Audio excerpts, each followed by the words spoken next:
14e point, l'élévation et la sécurité du niveau de vie des agriculteurs et le souci de la qualité des aliments.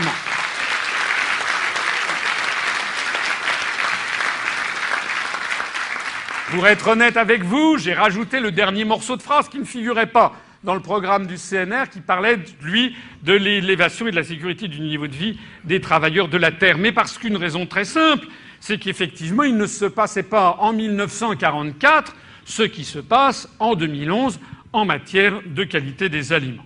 Je rappelle que l'évolution du nombre d'agriculteurs français au cours de la période 62-2006 a été la suivante et que nous allons, en 2030, nous n'aurons sans doute plus d'industrie, mais nous n'aurons plus d'agriculteurs. Donc il faut quand même à un moment porter un coup d'arrêt à ces évolutions fatales, parce que qu'est-ce qui nous restera, à part d'être des bistrotiers et des garçons et des gardiens de musée, ce qui sont des métiers tout à fait normaux, mais tout le monde ne sera pas gardien de musée et bistrotier. Il y a quand même un moment à partir duquel on aura des problèmes de chômage et massif. Donc il faut quand même que l'on garde aussi des gens qui travaillent dans l'agriculture. Alors, nous remplacerons les agriculteurs ne peuvent dormir sur leurs deux oreilles. Il ne faut pas que les agriculteurs pensent que si nous sortons de l'Union européenne, ils n'auront plus leurs subventions dites européennes, puisque je ne cesse de le rappeler, ces subventions dites européennes sont en fait des subventions payées par la France. Vous savez que la France donne chaque année en gros 21 milliards d'euros à la Commission, qui nous en restitue 14 et qui en garde 7. Donc les 14 sont restitués notamment sous forme d'aide aux agriculteurs, ou bien d'aide sous forme, par exemple, à des associations ou à des régions, ou à ce qu'on appelle le Fonds européen de développement régional pour qu'on fasse une bretelle d'autoroute, et on dit merci l'Europe. Mais non, c'est pas merci l'Europe, c'est notre argent qu'on nous rend avec simplement le drapeau bleu aux étoiles d'or, et on nous en a piqué un tiers. Donc nous, en sortant de tout ce système, nous pourrons donc garantir aux agriculteurs qu'ils auront exactement les mêmes subventions qu'actuellement, sauf qu'ils n'auront plus le drapeau bleu aux étoiles d'or, mais un drapeau bleu-blanc-rouge avec marqué République française, et puis que par ailleurs nous récupérons, je l'ai déjà dit, au moins 7 milliards d'euros que nous utiliserons pour une large part, je l'ai présenté tout à l'heure, à la construction de 80 000 logements sociaux de plus par an.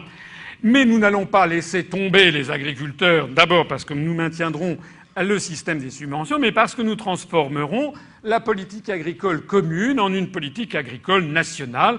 Tout simplement, la PAC sera remplacée par la PAN. En quoi ça consistera? Quelques grandes idées. Là, je sors un tout petit peu de la théorie de l'élection présidentielle. On touche un petit peu davantage à un programme de nature législative, mais c'est quand même pour vous montrer au passage que d'abord nous avons des équipes, et je salue sur ce dossier agricole notamment Christophe Blanc, qui est notre délégué national chargé de l'agriculture. Donc nous avons des équipes qui réfléchissent, et nous avons d'un certain nombre de secteurs, en matière de PME, Thierry Laumeau, qui est notre délégué national chargé des PME. En matière de défense, nous avons Dominique Guillemin qui réfléchit. Nous avons donc beaucoup de gens qui réfléchissent à beaucoup de choses. Donc je ne suis pas seul, c'est d'abord la première chose que je voulais vous dire, et puis c'est vous montrer un peu l'état des réflexions qui sont les nôtres. Alors, d'abord, premièrement, garantir un revenu digne et stable aux agriculteurs en favorisant un prix juste à la vente des productions. Ce qui est pathétique, c'est que vous l'avez vu, c'était exactement ce que disaient déjà les membres du Conseil national de la résistance. Ils disaient déjà justement un prix de vente qui permette d'assurer la vie décente des gens. Il ne s'agit pas forcément d'avoir une vie luxueuse, mais il y a des limites. En France, en 2012, tout le monde doit avoir une vie décente. Donc, ça veut dire réguler la spéculation sur les produits alimentaires, aussi bien pour les produits destinés à l'alimentation animale que pour l'homme, en réglementant les marges effectuées par l'ensemble du système de distribution des produits alimentaires. Et l'idée, c'est d'établir une grille d'une moyenne de prix de revient par produit et par département, avec donc une finesse d'analyse locale et départementale, afin de calculer un prix minimum de viabilité, un PMV, que les agriculteurs auraient le droit d'appliquer lors de leurs négociations commerciales. C'est-à-dire qu'à partir de ce PMV, de ce prix minimum de viabilité, eh bien, il serait interdit par la loi que telle ou telle centrale d'achat ou telle centrale de distribution puisse faire baisser les tarifs en dessous Parce que ça n'est plus à ce moment-là de la négociation commerciale, c'est de l'exploitation pure et simple, c'est de l'extorsion de fonds. Le deuxième point, créer un fonds de garantie suffisant en cas de calamité agricole afin de dédommager les exploitations victimes. C'est quand même quelque chose qui devrait être réglé depuis belle lurette, qu'on n'entende plus parler de ce genre de problème. Le troisième point, stabiliser le marché puis l'orienter vers une distribution locale. Ça veut dire quoi? Ça veut dire qu'il faudra alors d'abord maintenir les quotas laitiers, la banalisation des droits à l'exploitation ou la plantation dans toutes les filières végétales et animales pour éviter des surproductions et assurer une diversification. Le développement local permet beaucoup d'avantages. C'est que, par exemple, il y a des régions où l'on fait que de l'élevage de porcs et où on a des gros problèmes quant à la nature des sols, alors même que les lisiers de porc pourraient être utilisés de façon tout à fait intéressante dans d'autres régions où on en aurait besoin en termes d'engrais, par exemple des régions où il y a de la production de fruits ou de légumes.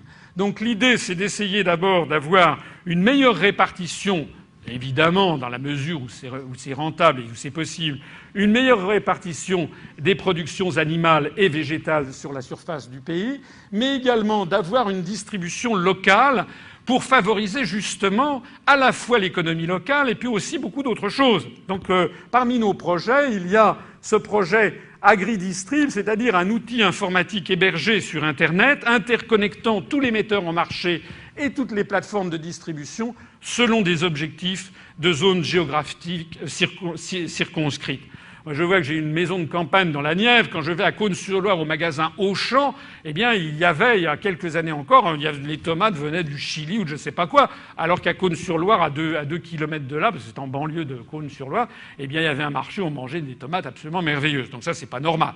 Il n'est pas normal que les grands réseaux de distribution ne s'approvisionnent pas localement. Alors il y a eu des efforts qui ont été faits par la puissance publique. On ne peut pas dire que rien n'a été fait, mais il faut le systématiser. Par exemple, avec cette espèce de eBay local, si j'ose dire, ou de marché local, qui permettrait donc de créer un marché local sur Internet, parce que les agriculteurs, de plus en plus, sont comme tous les Français, ils savent se connecter sur Internet, d'économiser des transports, donc d'économiser de l'énergie fossile, de laisser une moindre empreinte carbone, d'améliorer la fraîcheur des produits améliorés pour les fruits et légumes, et donc d'avoir moins de pertes et une qualité supérieure pour le consommateur. En fait, c'est le bon sens même.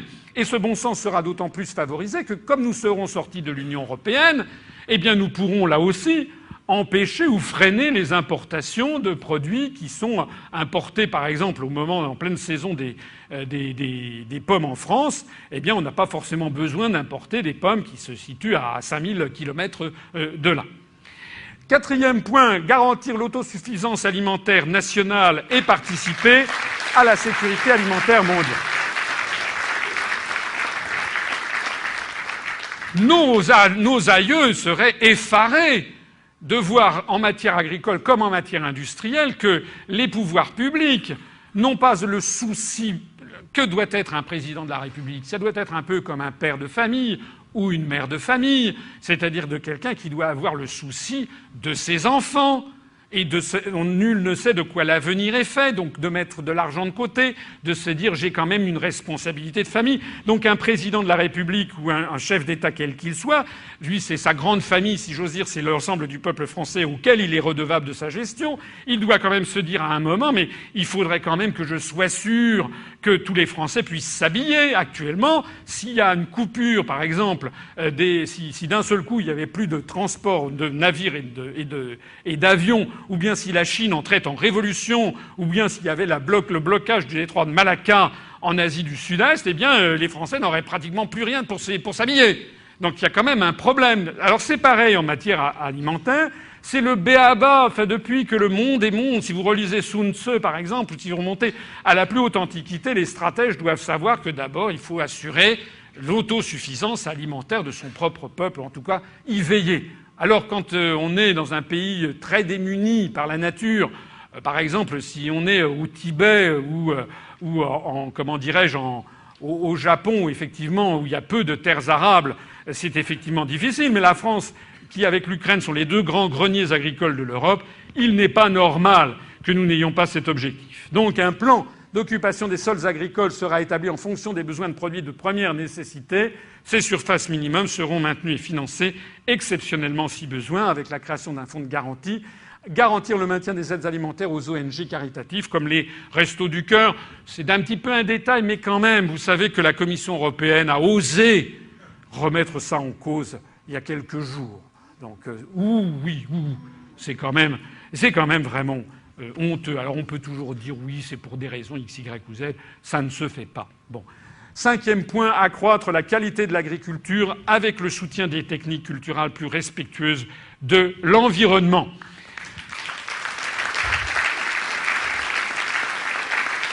Avec le maintien des aides du FEDER aux investissements sur produits alternatifs, la création de postes de fonctionnaires de l'environnement, l'interdiction des OGM, y compris dans l'alimentation animale.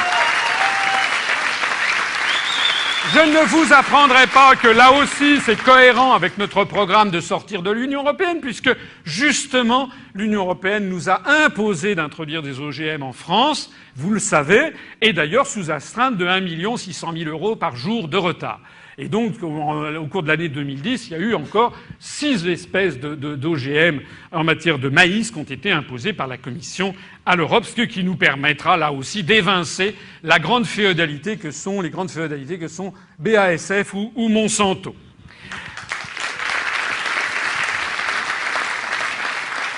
Pour favoriser également les cultures respectueuses de l'environnement, il faut également modifier ou faire de la pédagogie dans l'esprit des Français, donc avec d'abord une modification de la normalisation spécifique aux fruits, légumes et pommes de terre, et le lancement d'une campagne de sensibilisation dans les médias et au niveau scolaire, afin que les consommateurs changent leurs habitudes de consommation, acceptent d'acheter des produits de plus petit calibre ou mal calibrés ou avec quelques défauts d'aspect, le tout pour préserver au mieux l'environnement et notre santé. C'est-à-dire, il n'y aura plus maintenant de pommes qui sont passées au cirage et qui sont toutes parfaitement calibrées, qui n'ont aucun goût. Ça, c'est ce que vous trouvez dans votre grande surface. Mais comme vous le savez, bien, en général, on gagne beaucoup du point de vue du goût, du point de vue de ce que les hindous appellent le prana. Je ne sais pas si certains d'entre vous connaissent ça. C'est une espèce de principe vital dans le fruit ou dans le légume. Eh bien, en le consommant le plus tôt possible, tout le monde sait bien que quand on mange une cerise sur l'arbre,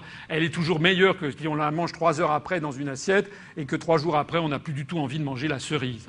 Donc, c'est aussi raccourcissement des circuits de distribution et puis acceptation, changement de la formation de la vision que les gens se font des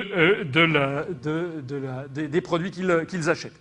Et puis, engagement de négociation avec l'Organisation mondiale de la santé sur les règles de la FAO, de l'Organisation alimentaire mondiale, relevant du Codex Alimentarius, afin de refuser une partie de ces normes dans la production nationale ainsi que pour certains produits importés en France. Vous connaissez certainement cette problématique. Favoriser le développement de la recherche en refinançant l'expérimentation, notamment de l'INRAP, des chambres d'agriculture et d'un certain nombre d'autres organismes dont les moyens manquent cruellement, avec des budgets qui sont régulièrement revus à la baisse depuis 10 ans. Pourtant, il y a des miracles qui sont obtenus depuis maintenant un certain nombre d'années. Enfin, des miracles, ça n'est pas des miracles, c'est tout simplement le fruit de la recherche, où on développe des produits phytosanitaires issus de produits naturels et puis des techniques culturales alternatives, comme vous le savez, ce que l'on appelle l'agriculture, non pas forcément biologique, mais l'agriculture raisonnée, et également des travaux sur la génétique où l'on croise des supports végétaux naturellement résistants au parasitisme, sans avoir du tout recours après à des produits chimiques, uniquement en bénéficiant d'une recherche génétique accrue sur ces produits. Assurer des prix raisonnables aux consommateurs avec le budget d'alimentation des ménages qui ne doit pas... Oui, je reviens là à l'instant. Il ne s'agit pas d'organismes modifiés par la science. Il s'agit simplement de croiser des trucs existants déjà dans la nature. 7e, assurer des prix raisonnables aux consommateurs avec un objectif qui est que le budget d'alimentation des ménages ne devrait pas dépasser 15% de leur budget global. 8e, favoriser le recyclage des produits alimentaires non conformes. Il y a des quantités et des quantités de déchets alimentaires qui sont en permanence perdus en France, donc avoir un système qui permette notamment de favoriser, par exemple, la consommation animale lorsque c'est possible, par exemple avec les exploitations d'élevage porcin. Neuvièmement, assurer la gestion sociale en créant à l'intérieur de Pôle emploi une cellule spécialisée au recrutement de la main-d'œuvre saisonnière par région.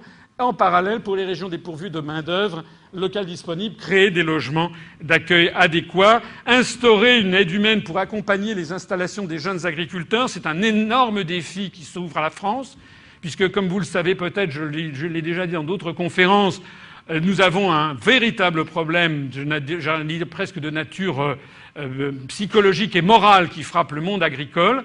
Actuellement, vous avez vu de plus en plus d'agriculteurs quittent la terre, même des gens de famille qui sont installés depuis des générations et des générations qui d'un seul coup jettent le gant. Vous savez que on déplore un suicide par jour dans le monde agricole. Donc il y a un véritable soutien qui doit être fait aux jeunes agriculteurs pour favoriser leur installation, y compris à ceux qui ne sont pas membres d'une famille d'agriculteurs d'origine, en créant des postes d'assistants sur les 12 premiers mois d'une installation pour éviter, un peu comme il y a des business angels pour les PME, eh bien de faire un petit peu la même chose pour favoriser la réimplantation d'agriculteurs, parce qu'on ne peut pas tolérer de voir disparaître totalement l'agriculture en France, et puis également accorder une retraite minimale décente aux agriculteurs qui ont une durée de cotisation pleine. Je rappelle que 40% des agriculteurs français gagnent moins que le SMIC, et ça n'est pas normal.